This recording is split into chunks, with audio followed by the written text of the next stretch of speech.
Le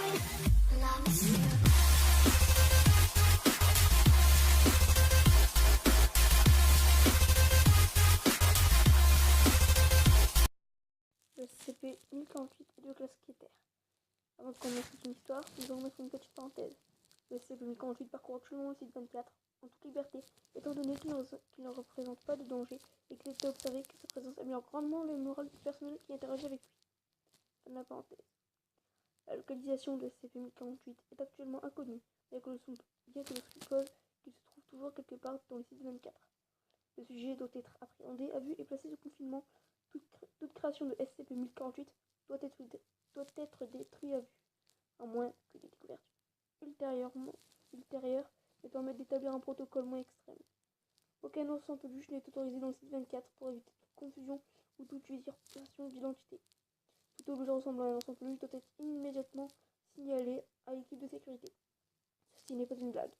Nous n'avons aucune idée des limites des capacités de SCP-1048. Qui sait combien de ces foutus trucs se baladent dans la nature en ce moment? Dans sa description, il est écrit que SCP-1048 est un petit ours bricoleur. Un petit ours en peluche mesurant approximativement 33 cm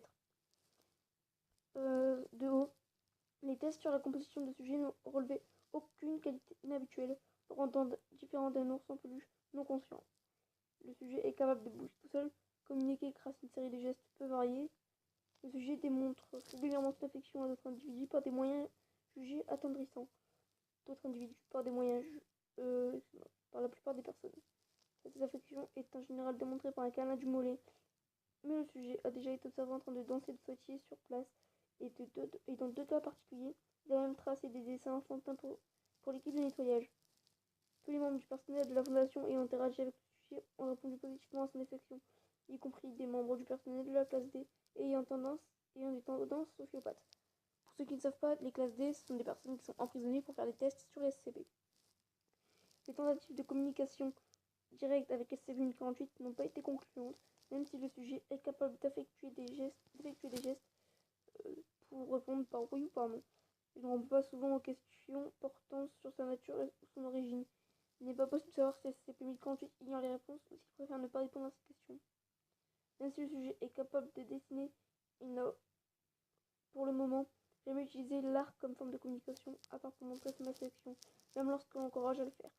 Le comportement plus anormal de SCP-1048 lui fait observer que 7 mois après son arrivée sur le site, l'hypothèse veut que le sujet soit capable de construire des répliques grossières de lui-même en utilisant des matériaux variés par un procédé qui n'a pas encore pu être observé directement par les membres de la Fondation.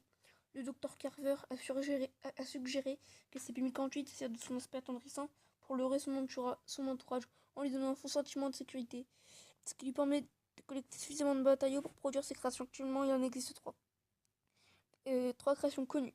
SCP-1048, désigné comme SCP-1048-A. Ensuite, il y a le SCP-1048-B et le SCP-1048-C. L'attitude de ces créations contraste radicalement avec le comportement de SCP-1048, puisqu'elles ont toutes démontré une extrême violence envers les humains. Donc le SCP-1048-A fut aperçu en train de se promener dans le site 24, accompagné par le SCP-1048. Le sujet ressemblait à un ours en peluche de même taille et de même forme que le SCP-1048, mais entièrement constitué d'oreilles humaines. Les témoins interrogés rapportèrent que SCP-1048 était en train de faire visiter le site 24 à SCP-1048-A. Le Dr Carver fut appelé sur les lieux, accompagné d'une équipe de sécurité.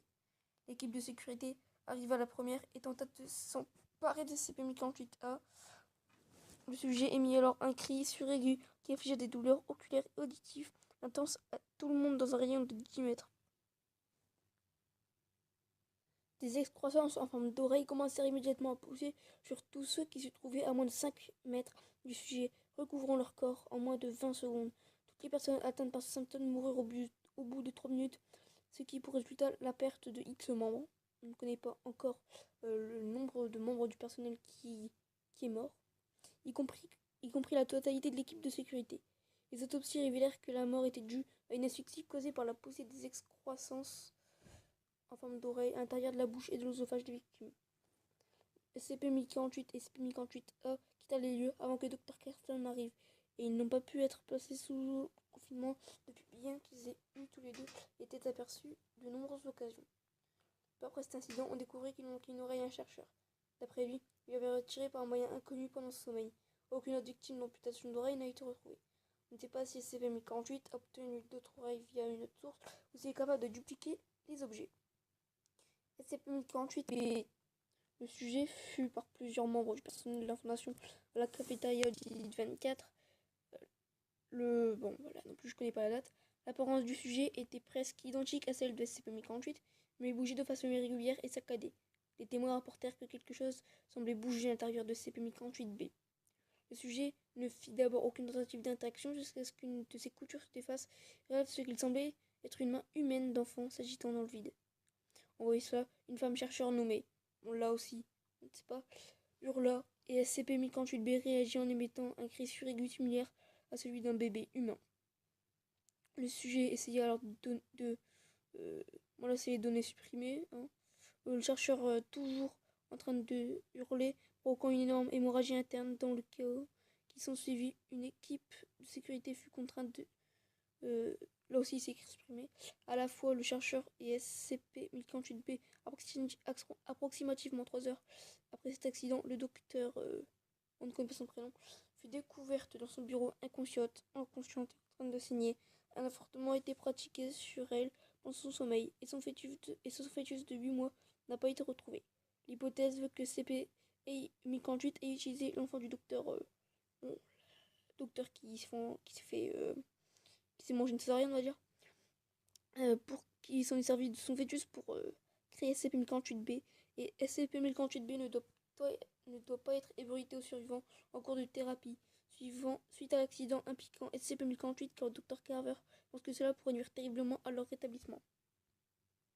Le SCP-1048-C, le sujet ressemble à un ours en peluche similaire à SCP-1048, non entièrement composé de morceaux de métal rouillé. Le sujet fut aperçu pour la première fois, là je connais pas la date non plus, par le Dr Carver dans son bureau, pendant qu'il écrivait un rapport concernant l'incident lié à SCP-1048-B. Le sujet quitta la pièce dès qu'il remarquait que le Dr Carver l'observait, en tentant de le poursuivre. Attendez. Voilà. En tentant de poursuivre SCP-1048-C, le Dr Carver fut témoin de la mort et de mutilation de X membres, donc là je connais pas non plus le nombre, du personnel de la fondation. Le sujet montrant une extrême violence au cours de sa fuite. SCP-1048-C n'a pu être aperçu depuis et on ne sait pas où il se trouve. On ne sait pas s'il se trouve quelque part dans le site 24 ou non. L'origine des matériaux utilisés pour construire SCP-1048-C sont actuellement connus.